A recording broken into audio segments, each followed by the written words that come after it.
Hey guys, PayDroV here. So I want to talk about this power outages that's going on in California. So it brings me back to Venezuela and their power outages. So I looked at the similarities and it is kind of similar because in Venezuela you have three power outages that happened on March 7th of 2019, the second one on March 27th of 2019, and the third one March 30th of 2019. Then with California, you have the first one on October 9th, 2019, the second one on October 23rd, 2019, and the third one October 29th of 2019. And I understand that the power outages may continue. I noticed the buildup from Venezuela. It hit South America, New York, DC, Florida, UK, North Carolina, and then California. And there's possibly other places too that I forgot to mention, but I'm going to show you in this clip. You guys can see for yourself.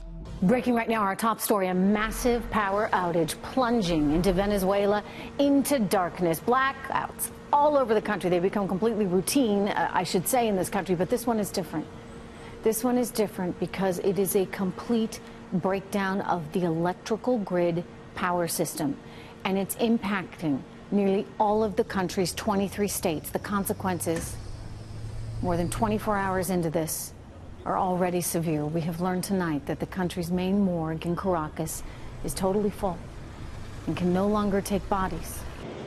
Millions of people in Argentina woke up on Father's Day to an entirely dark city. I was just on my way to eat with a friend, but we had to cancel everything. There's no subway, nothing is working. The lack of power brings so many difficulties. And today is Father's Day. I just talked to a neighbour and he told me his sons won't be able to meet him. The blackout hit just after 7 a.m. on Sunday. As dawn broke, traffic lights stayed dark and cars slowed to a crawl. Trains stopped on their tracks and many shops stayed closed. As workers struggled to restore power to Argentina's 44 million people, officials said the blackout was caused by an unprecedented failure in the power grid. But why it occurred is still a mystery. This type of failure can happen in Argentina or in any country's system. This failure isn't extraordinary, but what is extraordinary and shouldn't happen is the chain of events that followed, which caused a total disconnection. It's worth saying that this total disconnection is automatic. The computers that run the system do this when they detect disparities that could cause greater damage. So, within milliseconds, the system is disconnected in order to protect it. We are getting reports of widespread power outages right here in New York City. We're told a transformer fire may be to blame. The New York City subway system tweeting, quote, "We are getting reports of power outages in station complexes throughout Manhattan. We're working to identify causes and keep trains moving. More information to come." There are also reports that traffic lights in Manhattan may be on the fritz. We will continue to keep an eye on this very serious situation, let you know more as we get it. Washington, D.C. dealing with a pretty major power outage right now in the 90-degree heat. Utility company Pepco reporting more than 24,000 customers are in the dark due to an issue at a substation on Florida Avenue in the northwest side of the city. There were as many as 33,000 outages earlier. According to Pepco's website, some of those customers won't get their power back until tomorrow afternoon. The UK energy regulator Ofgem has demanded an urgent report from the National Grid after a power cut caused travel chaos and cut electricity for almost 1 million people in England and Wales. National Grid says the problem was caused by two power stations failing at the same time, which is described as an incredibly rare event. And tens of thousands of workers from companies like Florida Power and Light and Duke Energy Florida, well, they also have some out-of-state companies that are positioned now to respond to potential widespread outages that could last up to a week. You can see in the drone video hundreds of trucks at the Ready Assemble area at Daytona Speedway. And there are upwards of 5 million people possible without power from Savannah all the way to Salisbury, Maryland.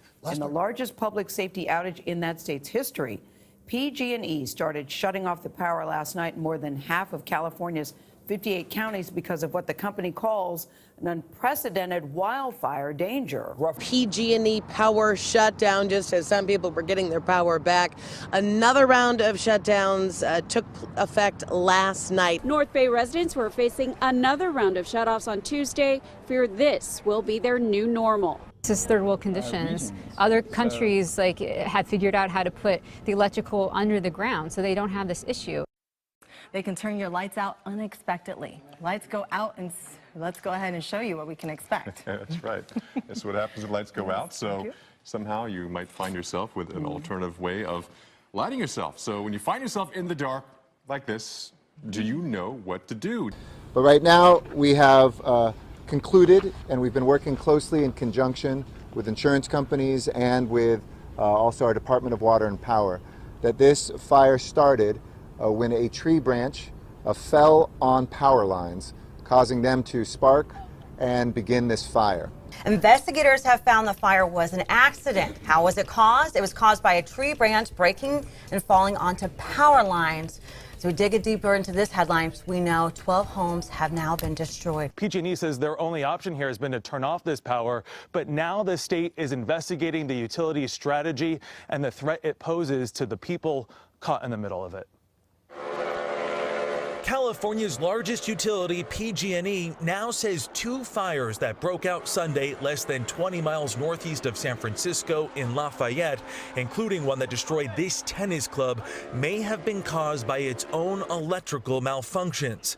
Despite cutting power to more than 2.5 million people, the electricity was not turned off in the area because it wasn't designated as high risk. If we did go into a mode where we wanted to prevent everything from happening, then we'd have to shut the whole system down. More than 3 million people have no electricity in Northern California. It's a planned blackout by PG&E meant to prevent wildfires. And yet, we've seen fires all over Northern California today. The biggest of those fires raises new questions about whether PG&E's shutoff strategy actually works. Pacific Gas and Electric Company, PG&E, initiated a series of public safety power shutoffs, PSPS, events during the week of October 7th.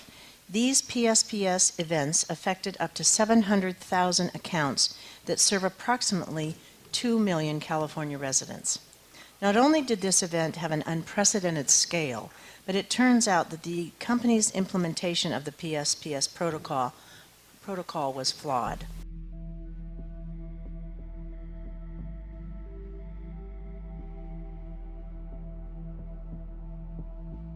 But welcome to the world's 5th largest economy, California, where apparently one way to deal with hurricane-force winds during fire season is to flip the switch and turn off the power to over 2 million people.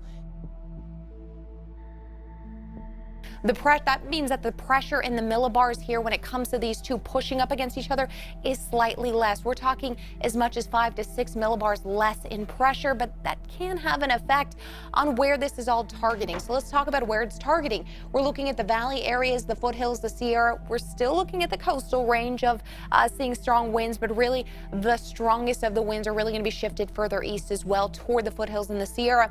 Fire danger from Colorado to Idaho and certainly California, where it's not every day that we see the extreme fire danger highlighted north of the Bay Area and in Southern California, where tomorrow is the big day for the worst of the winds. We've got relative humidity of about 22%. We've got manufactured Santa Ana winds expected later tonight, and that will come from high pressure that is being installed right here in this area. This is the jet stream, by the way, wrapping around that low. You know, they were talking about climate change yesterday, and now we're learning that scientists and researchers are looking at how to change the weather on purpose. That's right. Lasers now could one day manipulate rain and lightning.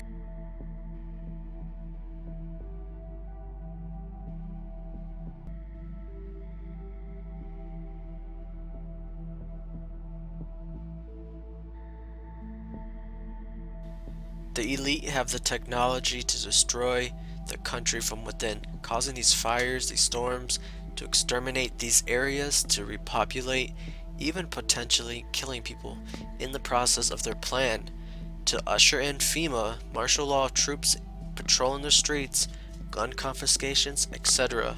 It's all about control. And as much as you want to put them in our jails, they were probably sent here so that we put them in our jails. Because to put them in our jails, they didn't pay the electric bill. To put them, oh, I like that much better. Oh.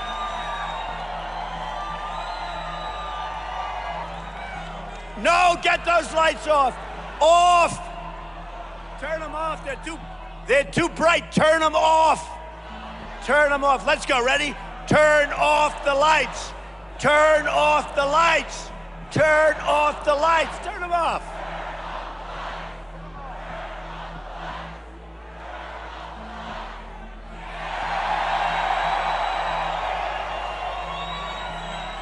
So much nicer. No, that's the way we have to negotiate for our country.